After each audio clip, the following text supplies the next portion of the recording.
السلام علیکم ورحمۃ اللہ وبرکاتہ۔ میری ساس ایک دائی تھی۔ وہ مجھے ہر 6 ماہ کے بعد ایک دوائی دیتی اور کہتی، اس طرح تم 6 مہینے میں ہی بیٹا جن دو گی۔ اور پھر ایسا ہی ہوتا۔ میرے گھر ہر 6 ماہ کے بعد بیٹا پیدا ہوتا تھا۔ ساس اب پورے گاؤں میں مشہور ہو گئی تھی۔ لوگ دور دور سے اس کے پاس آتے۔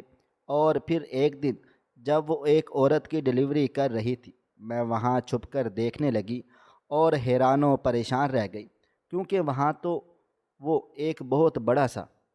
میرا نام ستارہ ہے اور میری عمر 27 سال ہے۔ میرا تعلق ڈیرہ غازی خان سے ہے اور میرا خاندان ایک غریب اور کافی نچلے طبقے کا ہے۔ میری اماں ایک غریب لیکن خوبصورت عورت تھی۔ اس کے نقوش بتاتے تھے کہ اس جیسا حسن ایک وقت میں لازوال رہا ہوگا اور اس پر کئی لوگ فریفتہ ہوئے ہوں گے، لیکن اس کی قسمت میرے ابا سے جا لگی تھی، جو زمانے بھر کا نشئی اور جواری تھا۔ وہ سارا دن محنت مزدوری کرتا اور شام میں نشہ کرنے کے بعد گھر آتا، اور جب وہ نشہ کر لیتا تو اسے پھر بالکل بھی ہوش نہ رہتا کہ وہ کیا کر رہا ہے۔ نشے میں وہ ہمارا ایک ہی گھر 15 لوگوں کو بیچ چکا تھا۔ وہ تو ہمارے مرحوم دادا کی دور اندیشی تھی کہ انہوں نے یہ چھوٹا سا گھر مرنے سے پہلے اماں کے نام کر دیا تھا، ورنہ ابا تو کب کا ہمیں بے گھر کر چکا ہوتا۔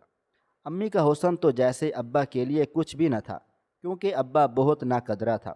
ہم 4 بہنوں اور 5 بھائیوں میں سے صرف ایک میں تھی جو اماں پر گئی تھی، حسن اور بول چال دونوں کے معاملے میں۔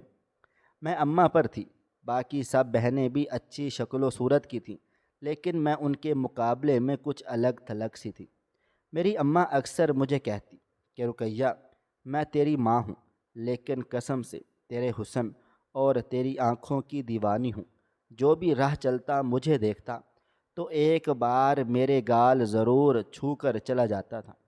میرا حلیہ بھی گلی میں پھرنے والے بچوں جیسا ہی ہوتا تھا، بغیر جوتے، پھٹے ہوئے کپڑے اور کئی دن پہلے دھویا ہوا منہ اور مٹی سے اٹا ہوا جسم۔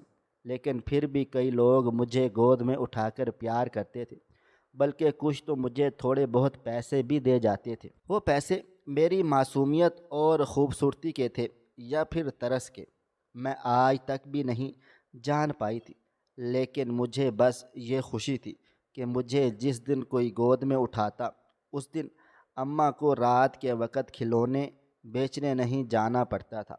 میں چاہ کر بھی کبھی اپنی خواہشات پوری نہیں کر سکی تھی، اور مجھے آگے کے لیے بھی کوئی آس امید نہیں ہے کہ میری کسی بھی قسم کی خواہشات کبھی پوری ہوں گی بھی یا نہیں، کیونکہ ایک غریب کی بیٹی کو ایک غریب گھر ہی مل سکتا ہے نا۔ میرے لیے اب کوئی شہزادہ تو نہیں آئے گا، اور اسی وجہ سے میں خاموشی سے بس دن رات گزار رہی تھی اور اللہ تعالیٰ سے دعا کرتی تھی کہ کاش میں مر جاؤں، کیونکہ ایک جہنم میں زندگی گزارنے سے اچھا تھا کہ میں زندہ ہی نہ رہتی۔ لیکن کیا کر سکتے ہیں، ایک غریب تو اچھے سے مر بھی نہیں سکتا، کیونکہ ہمارے ہاں جنازے اور تدفین کے لیے بھی قرضہ لینا پڑتا ہے، اور میں اپنے ماں باپ کو اس مشکل میں نہیں ڈالنا چاہتی تھی، اس لیے جیسے چل رہا تھا ویسے زندگی گزار دیتی تھی۔ میری زندگی میں بس ایک اچھی چیز تھی، اور وہ تھی میری شکل و صورت۔ میں غریب ضرور تھی، لیکن بے حد حسین کہ میری اماں مجھے چاند کا ٹکڑا کہتی تھی، اور میں اس بات پر ہنس دیتی تھی کہ لو بھلا، کسی غریب کی بیٹی بھی چاند کا ٹکڑا ہو سکتی ہے۔ لیکن اماں بھی بڑی بھولی بھالی تھی۔ میں نے اکثر اماں کو روتے ہوئے دیکھا تھا، اور اس کے آنسوؤں میں بے بسی ہوتی تھی جو صاف نظر آ جاتی تھی، مگر ہم بھی تو کیا کر سکتے تھے۔ اماں اکثر مجھے دیکھتی اور میرے ایک ایک نقش پر ہاتھ پھیرتی اور کہتی کہ بیٹا، کاش میں تمہیں دنیا کی ہر سہولت دے سکتی، جو تمہارا حسن اور تمہاری خوبصورتی کے حساب سے تمہیں مانگ ملنی چاہیے تھی۔ لیکن میں ایک بدقسمت ماں ہوں جو اپنی اولاد کو کسی قسم کی خوشی نہ دے سکی۔ اماں اکثر ایسی باتیں کرتے کرتے رونا شروع کر دیتی تھی اور میں بس اسے چپ کرواتی رہ جاتی تھی، کیونکہ قصور تو اس کا بھی نہیں تھا۔ وہ کتنی ہو سکتی تھی محنت مشقت کرتی تھی، لیکن اس نے اس غریبی میں مجھے لاڈ پیار سے رکھا ہوا تھا۔ میں 7 سال کی تھی جب میرے پورے خاندان سے میرے لیے رشتے آنے شروع ہو گئے تھے۔ اس کی وجہ میرا حسن اور میرا دودھی رنگت تھی۔ جو بھی مجھے دیکھتا وہ ٹکٹی باندھے بس دیکھتا ہی رہتا تھا۔ کانچ کے جیسے نیلی آنکھیں، لمبے شہد رنگ کے بال، سفید دودھ جیسی رنگت، ملائی جیسی چمکدار جلد مجھے 7 سال کی عمر میں ہی منفرد بتاتی تھی۔ میرے امی اور بابا کو سب بہن بھائیوں کے مستقبل اور ان کے شادیوں کی فکر لاحق تھی، بلکہ ان کے تو کھانے پینے تک کی فکر ہوتی۔ چونکہ میں اتنی پیاری تھی کہ میں جس بھی گھر میں کھانا مانگنے کے لیے دستخط دیتی تو وہ فوراً سے مجھے کھانے کے ساتھ کچھ پیسے بھی دے دیا کرتے تھے۔ اس لیے میری شادی کی بھی فکر نہیں تھی، کیونکہ وہ خوب جانتے تھے کہ میرا کہیں بہت اچھی جگہ پر رشتہ ہو جائے گا۔ لیکن باقی بہن بھائی شکل و صورت میں مجھ سے بہت کم ہیں، اس لیے میری وجہ سے بھی انہیں مسئلہ مسائل ہو سکتے ہیں۔ میری امی اور بابا کو تو لوگ میری خوبصورتی کی وجہ سے بہت زیادہ پیار محبت دیتے تھے، اس لیے وہ دونوں ہی مجھ پر بہت زیادہ توجہ دیتے تھے۔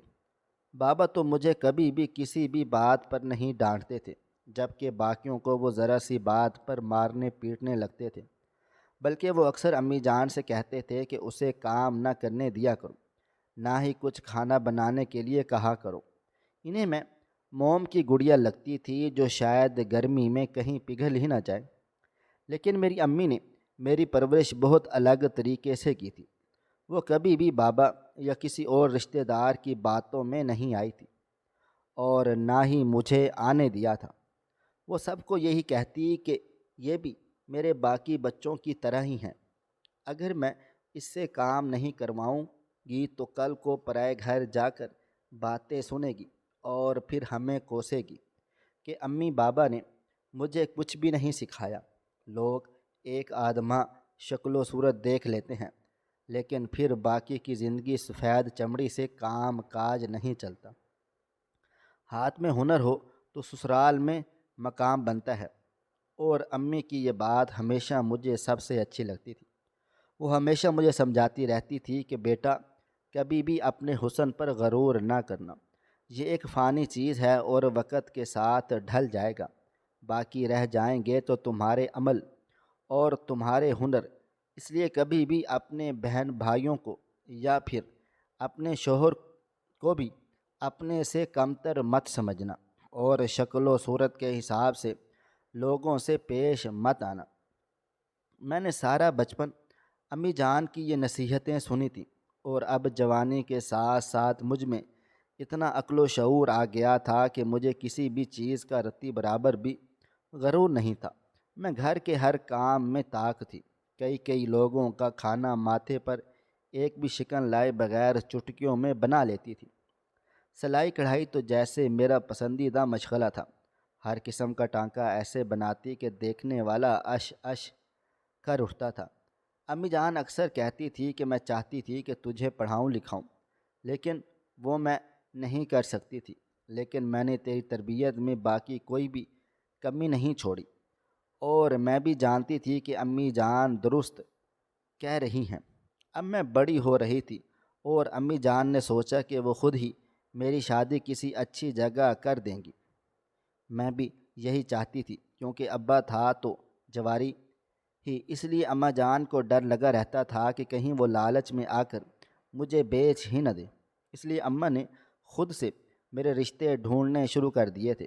ہماری ہی برادری کے کئی لوگ میرے لیے ہاتھ پھیلائے ہوئے کھڑے تھے، لیکن اماں بہت جانچ پڑتال کر کے میرے لیے کوئی اچھا سا ڈھونڈنا چاہتی تھیں۔ پھر کافی وقت کے بعد انہیں وہ مل ہی گیا تھا جس کی وہ تلاش میں تھی۔ میرے لیے گاؤں کے ایک اچھے سے گھر سے رشتہ آیا تھا۔ میرا ہونے والا شوہر باہر کے ملک سے پڑھائی کر رہا تھا، اور سسر بھی بہت بڑا ذمہ دار تھا۔ لیکن عجیب و غریب بات یہ تھی کہ میری ساس دائی تھی۔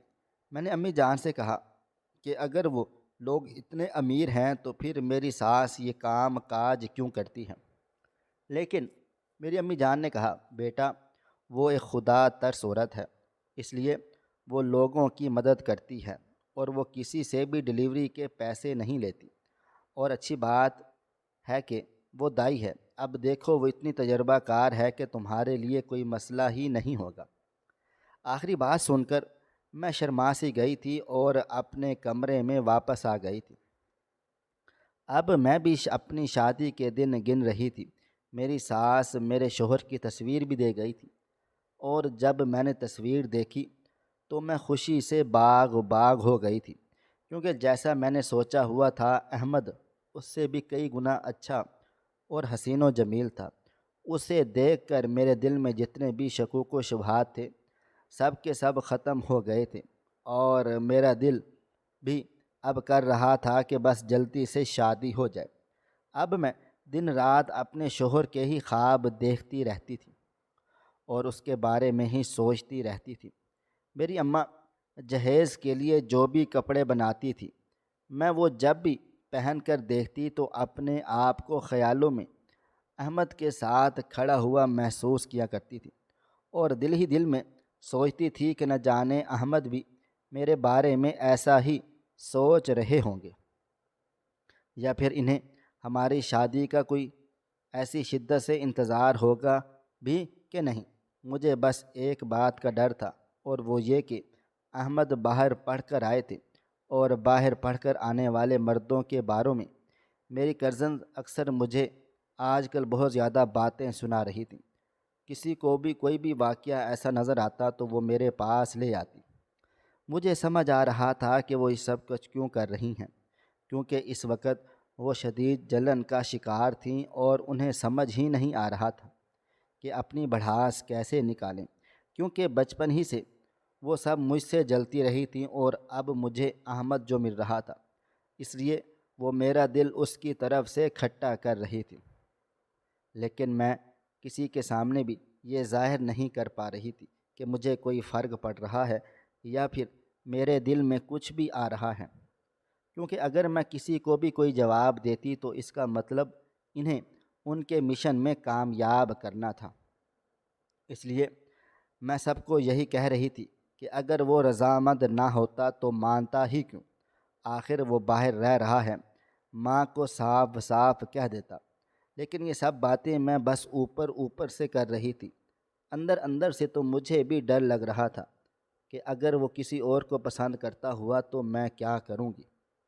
بس یہی ایک بات مجھے پریشان کرے جا رہی تھی، اور میں کسی سے بھی اس بات کا ذکر بھی نہیں کر سکتی تھی، کیونکہ میری اماں پرانے خیالات کی عورت تھی۔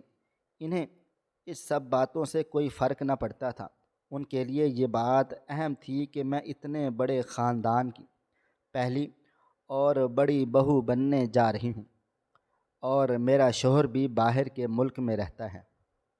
ہمارا خاندان ایک ایسا خاندان تھا جہاں کے لوگ دوسرے شہر بھی جاتے تو ان کے لیے وہ دبئی یا لندن ہوتا تھا، اور پھر میرا شوہر 7 سمندر پار رہتا تھا۔ میں تو بس اپنی اماں کی یہ خوشی دیکھ کر ہی چپ چاپ ہو گئی تھی، اور اپنے خدشوں کو اپنے دل میں ہی چھپا لیا تھا۔ اور پھر شادی کا دن بھی قریب آ گیا تھا۔ سب کو جلتے دیکھ کر میرے دل کو بھی خوب مزہ آیا ہوا تھا، اور پھر جب میرا لہنگا آیا تو جیسے مجھے لگا کہ میرے خواب سچ ہو رہے تھے۔ میں بہت زیادہ خوش و خرم تھی۔ کئی بار وہ لہنگا لگا کر اپنے ساتھ دیکھا تھا۔ جب بارات آئی تو اس کی آن بان اور شان دیکھ کر سب نے انگلیاں اپنے دانتوں میں دبا لیں، اور پھر میں سب کی نگاہوں کے گھیرے میں یہاں سے رخصت ہو گئی تھی۔ بارات جس جس گاؤں سے گزرتی جا رہی تھی وہاں ہمارا شاندار استقبال کیا جاتا تھا۔ ہر طرف جیسے اعلان ہو رہا تھا کہ چودھری صاحب کے بڑے بیٹے کی بارات آ رہی ہے۔ ہر کوئی پھول لیے استقبال میں کھڑا ہوا تھا، اور پھر اسی شور شرابے کے ساتھ میں رخصت ہو کر اپنے سسرال آ گئی تھی۔ یہاں سب بہت زیادہ اچھے تھے، اور ہر کوئی بہت پیار محبت کرتا تھا۔ احمد بھی جیسا میں نے سوچا ہوا تھا اس کے بالکل ہی متضاد تھا۔ وہ بہت شریف النفس اور دھیمے مزاج کے تھے۔ ڈانٹنا یا مارنا تو دور کی بات، وہ تو اونچی آواز میں بھی بات چیت نہیں کرتے تھے۔ میں بہت زیادہ خوش تھی اس ساری صورتحال میں۔ بس ایک عجیب سی چیز مجھے نظر آئی تھی، اور وہ تھی میری ساس۔ اس نے ہر وقت گھونگھٹ اوڑھا ہوتا تھا۔ میرے سسرال میں پردے کا کافی خیال ہوتا تھا۔ میری برات والے دن بھی بس خاندان کے لوگ ہی نے مجھے دیکھا تھا، اور باقی وقت میں نے گھونگھٹ اوڑھ کر رکھا ہوا تھا۔ لیکن عام دنوں میں ایسی کوئی بھی پابندی نہ تھی۔ ہم جیسے مرضی حویلی میں گھوم پھر سکتے تھے، لیکن ساس پھر بھی گھونگھٹ نہیں اتارتی تھی۔ یہ بات مجھے بہت الگ سی لگتی تھی۔ وہ بہت اچھی تھی اور بہت نرمی سے پیار محبت سے بات چیت کرتی تھی، لیکن پھر بھی جب میں نے اس سے گھونگھٹ اتارنے اور چہرہ دکھانے کی بات چیت کی تو وہ مجھ سے ناراض ہو گئی تھی، اور پھر میں نے اس سے معافی مانگ لی اور اس بات کو جانے دیا تھا۔ احمد بھی 3 مہینے یہاں رہنے کے بعد امریکہ چلے گئے تھے۔ ان کا کام بھی کچھ ایسا ہی تھا کہ وہ کچھ دن یہاں تو کچھ دن وہاں ہوتے تھے۔ ان کے جانے کے تیسرے دن مجھے اپنے اندر پلتی ایک زندگی کا احساس ہوا تھا، اور میں نے سوچا کہ یہ خبر اپنی ساس کو سناؤں۔ اور جب میں گئی تو وہ پورے گھر میں کہیں بھی نہیں تھی۔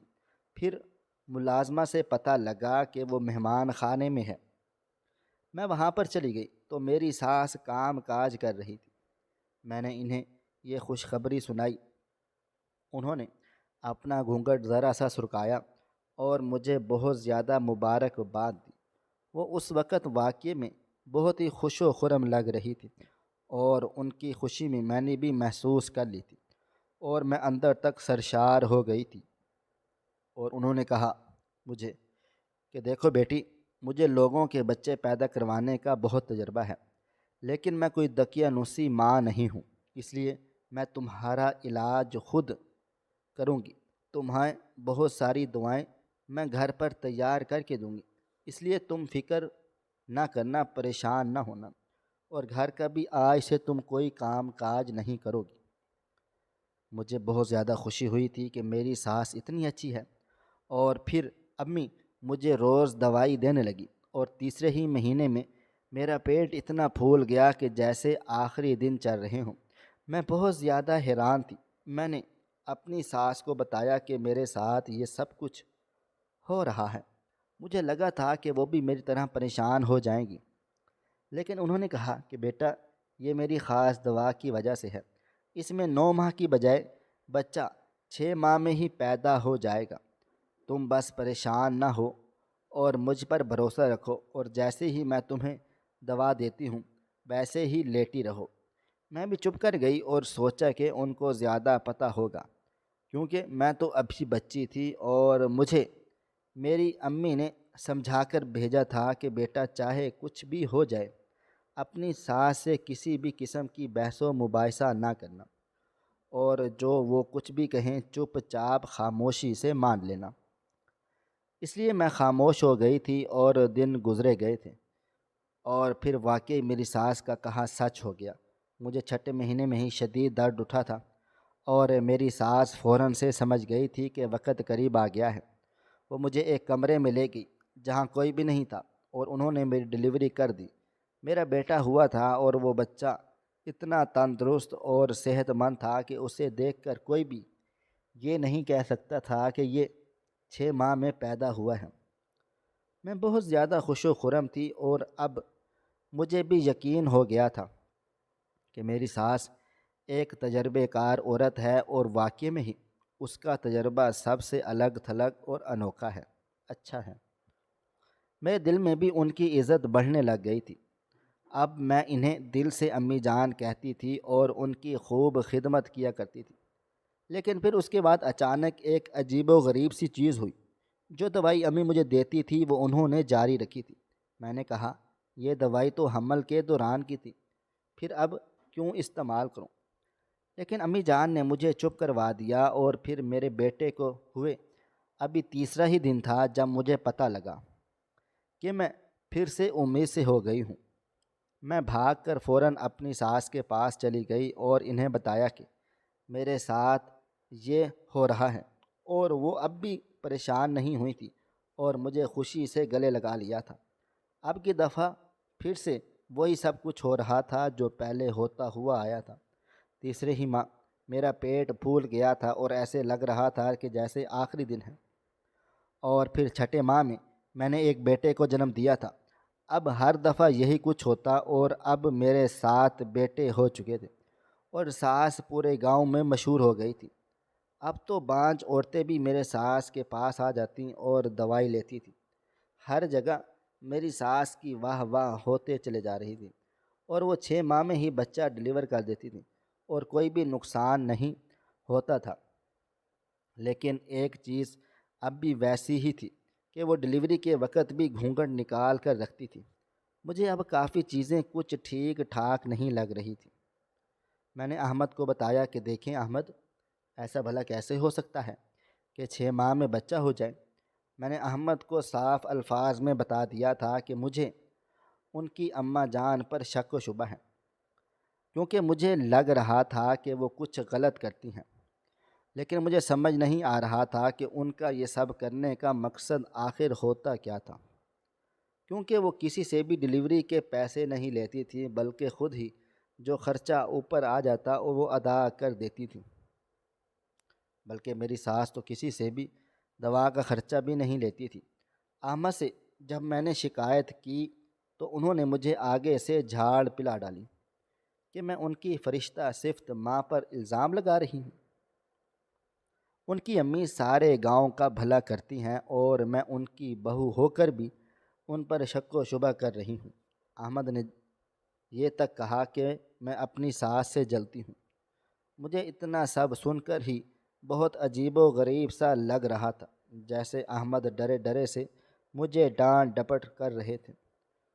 میں اس وقت تو چپ کر گئی تھی، خاموش ہو گئی، لیکن میں نے دل میں تہیہ کر لیا تھا کہ اب میں اس راز پر سے پردہ اٹھا کر رہوں گی، اور یہ جان کر رہوں گی کہ اس کمرے میں آخر کیا ہوتا تھا جہاں میری ساس ڈلیوری کرتی تھی۔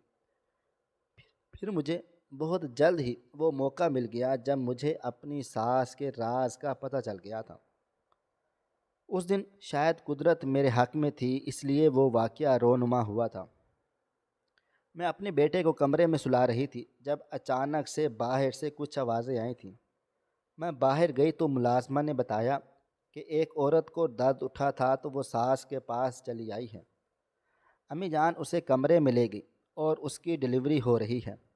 اس دن قسمت سے کوئی بھی گھر پر موجود نہ تھا، اور نہ وہ ملازمہ بھی 2-3 دن پہلے آئی ہوئی تھی۔